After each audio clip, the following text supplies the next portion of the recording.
नमस्कार। मैं यशपाल हंस करनाल से ज्योतिष की चर्चा, मानव मूल्यों की और कुछ अनादि ग्रंथों की, जैसा कि मैं अक्सर लेता रहता हूँ बातें। आज ज्योतिष की चर्चा को लेते हुए मैं मंगल की बात करना चाहता हूँ। मंगल हमारी कुंडली का एक बहुत ही इम्पोर्टेंट ग्रह है, बहुत ही मूल्यवान ग्रह है, जिसका अपना एक प्रभाव है, क्योंकि ये एक शक्ति पुंज है। इसको अग्नि पुंज भी कहा गया है। मेरे प्यारे बंधुओं, एक बात मैं आपको बताता हूँ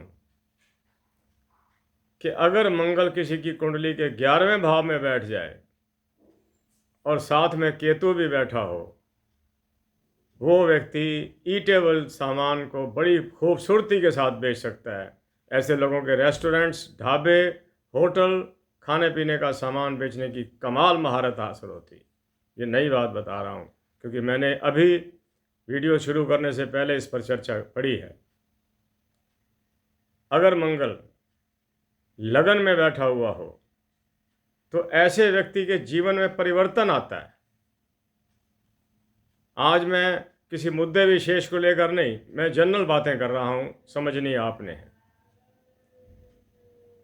जो ज्योतिष पढ़ रहे हैं वो बड़े ध्यान से सुने, जो अपनी कुंडलियाँ खगाल रहे हैं वो भी बड़े ध्यान से सुने। अगर मंगल लगन में बैठ जाए, राशि भी ठीक हो, कहीं मेष और वृश्चिक राशि आ जाए, वो व्यक्ति लाख कोई उसमें बुराइयां हों, जीवन के किसी क्षेत्र में आकर सारी बुराइयां छोड़ जाएगा। ये मंगल की विशेषता है। मंगल क्रूर ज़रूर है, लेकिन उसमें दुष्टता नहीं है। वो बुरे काम करना नहीं सिखाता। ये मंगल के लगन की हुई। मंगल अगर दूसरे भाव में हो, मैंने कल भी आपसे बताया था, ऐसा आदमी बोलने चालने के अंदर उसके अंदर नरमी नहीं होती।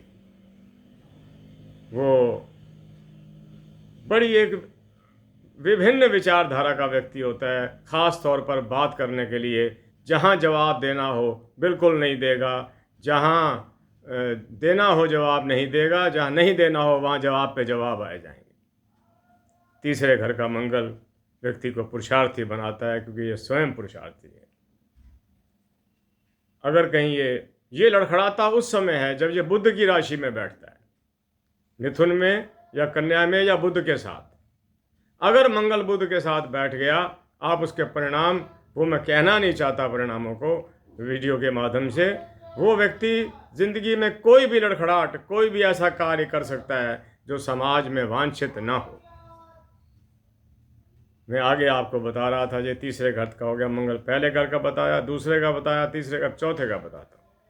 चौथे घर में अगर किसी का उच्च का मंगल भी आ जाए, अपनी राशि का आ जाए, कोई आ जाए, अगर उच्च का भी आ जाए, वो आदमी अपनी युवावस्था के अंदर बड़ी प्रॉपर्टीज खरीदेगा, लेकिन जीवन के एक क्षेत्र में आकर उसकी वही प्रॉपर्टी विवादित हो जाएंगी।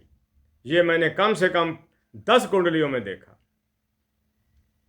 कि उच्च का मंगल है, या अपनी राशि का है, मेष का है या वृश्चिक का है, प्रॉपर्टीज तो बहुत ली, लेकिन जीवन के एक क्षेत्र में आकर वो सारी प्रॉपर्टी विवादित हो गई। 5वें घर में अगर मंगल हो तो ऐसे व्यक्ति को, अगर वो मर्द हो तो उसको अपनी पत्नी की सेहत का बहुत ध्यान रखना चाहिए। ख़ास तौर पर जो रक्त से संबंधित तकलीफ़ें हैं, एनीमिया ना हो जाए, ब्लड की कोई और प्रॉब्लम ना हो जाए। अगर वो किसी स्त्री की हो तो अपने पति की सेहत का ध्यान रखे। छठे भाव का मंगल बहुत कमाल का मंगल है। छठे भाव का मंगल शत्रु को नहीं टिकने देता। मजबूत आदमी होगा। कोई दुर्घटना हो जाए जीवन के साथ तो उसको ईश्वर का भाणा मानकर स्वीकार करेगा और युद्ध करेगा। युद्ध का मतलब ये नहीं कि ये युद्ध करेगा, जो जीवन में युद्ध करेगा। 7वें घर का मंगल दाम्पत्य जीवन के लिए इतना सुखद नहीं कहा गया। 8वें घर का मंगल मंगलिक भी कह देते हैं, 7वें वाले को मंगलिक भी कह देते हैं, चौथे वाले को मंगलिक भी कहते हैं, लगन वाले को भी, द्वादश वाले को भी मंगलिक कह देते हैं। उस पर कभी चर्चा करूंगा कि मंगल परिहार कैसे होता है, टूटता कैसे है। इसका विधान है हमारे पास। 8वें घर में मंगल आ जाए, ऐसे व्यक्ति को चोटें ज़्यादा लगती हैं। उसे चाहिए कि ड्राइविंग के समय या किसी और समय अपने अंगों पर विशेष ध्यान रखे कि चोट ना लगने पाए। 9वें घर का मंगल अकेला तो कुछ नहीं कहता। अगर अकेला मंगल बैठा है, अच्छा है, भाग्य स्थान पर मंगल का होना कोई बुरा नहीं है। लेकिन जैसा मैंने पहले कहा, अगर मंगल बुध के साथ बैठता है तो ये कई बुराइयां क्रिएट कर सकता है। अब दशम भाव में चलता हूँ। मंगल का सबसे प्यारा घर दशम भाव। दशम भाव में अगर महाराज मंगल बैठ जाएं तो व्यक्ति को अधिकारी, बहुत बड़ा कर्मचारी, दुकानदार, बिजनेसमैन बनाते हैं। ये इनका स्वभाव है। अगर कहीं सटीक जगह पर आ गए और अगर कहीं यहाँ पर चंद्र मंगला योग बन रहा हो, वो व्यक्ति जैसे होता है ना, गांव के मुखिया बन जाना आदि इत्यादि चीज़ें उनके लिए बड़ी आसान होती हैं। 11वां घर मैंने अभी बताया आपको, 11वें घर का मंगल बिल्कुल ठीक है, नुकसान नहीं। 11वें घर में कोई भी ग्रह तंग नहीं करता।